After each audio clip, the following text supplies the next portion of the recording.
I want another boning knife. You want this one? You took mine. I took yours. It was But the sharpest. Don't you think this is a good idea? Cutting it into its separation, because then they cooks more evenly. Yes. You cannot have a piece of meat which is too lean, too flat, like the piece of pot roast that I'm using here. For the beef burgundy would be dry.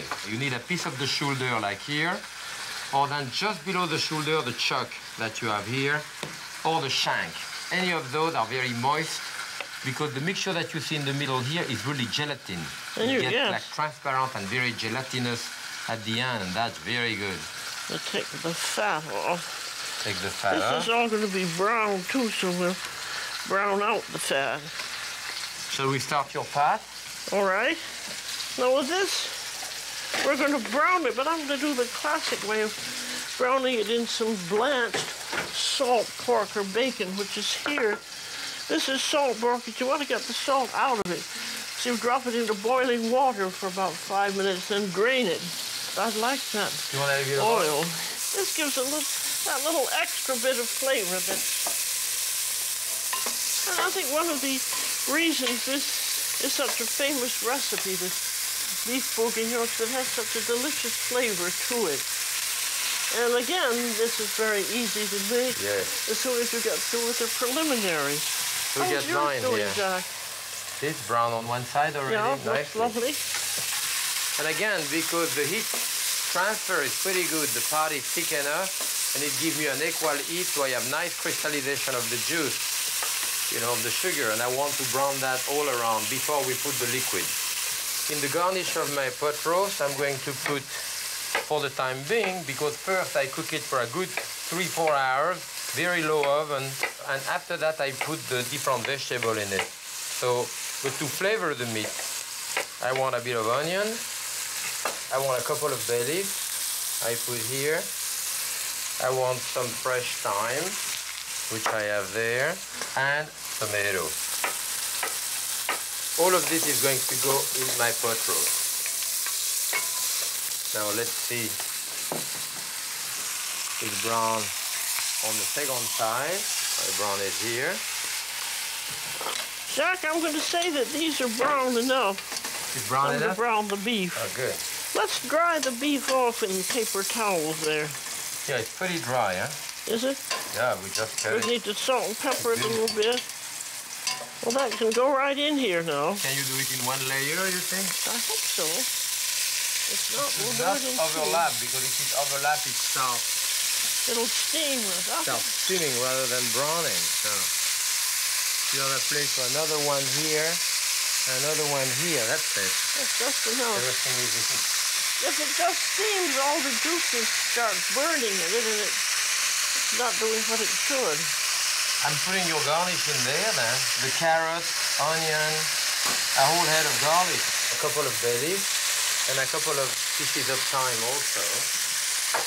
Oh, you can see with mine here, I'm turning it over.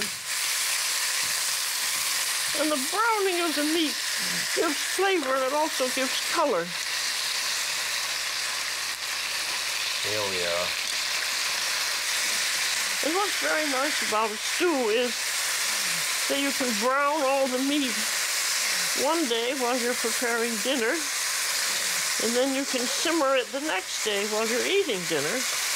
People are always thinking, oh, these stews, they take so long, but they don't, because you just do it in bits and pieces. And it makes wonderful eating, I think. Okay, I am ready for my pot roast now. So I have, my meat has been browning all around. So now I'm going to add all of that stuff, other flavorful agent around. On top of this now, I'm putting a cup and a half of white wine and half a cup of water, just a little bit of water. Now I bring that to a boil. That looks pretty. I have to put some salt around. Sometimes even in there I put a calf's feet or a pig feet, and that gives you some gelatin and all that. It's nice, but you know, you can do that. I bring that to a boil, put that in a 300-degree oven for like 3 to 4 hours until it gets tender. Then at that point, I'll take it out and put the vegetable.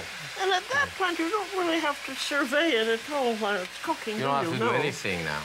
So you just leave it by itself. I think it should go into the oven now. We're doing pretty well here. I'm going to say this is nicely browned all over. And at that point, it's time to put in your brown little pieces of lardo. And we want... You want all your seasoning in there? And your red wine? Yeah. You put red wine in your burger. Oh, yeah. Here we are. We just want it practically a bottle. Okay. We need a lid on top of this. I'm also going to put in, we have some delicious stock. This is a brown chicken stock. Which we've been using for everything. Yes. I'll put a tomato in there. Oh, yes. So that just goes in. We cover it, and how long do you cook this? At least 2 hours. Yes, I would say, yeah, 2 maybe to 3 hours, you know, slowly. Depends on the quality of the meat. But you don't really want it to boil it a lot. You want it to simmer it very, very gently so it doesn't touch on the meat. Just moving like that. Well, those are the preliminaries. Not too difficult.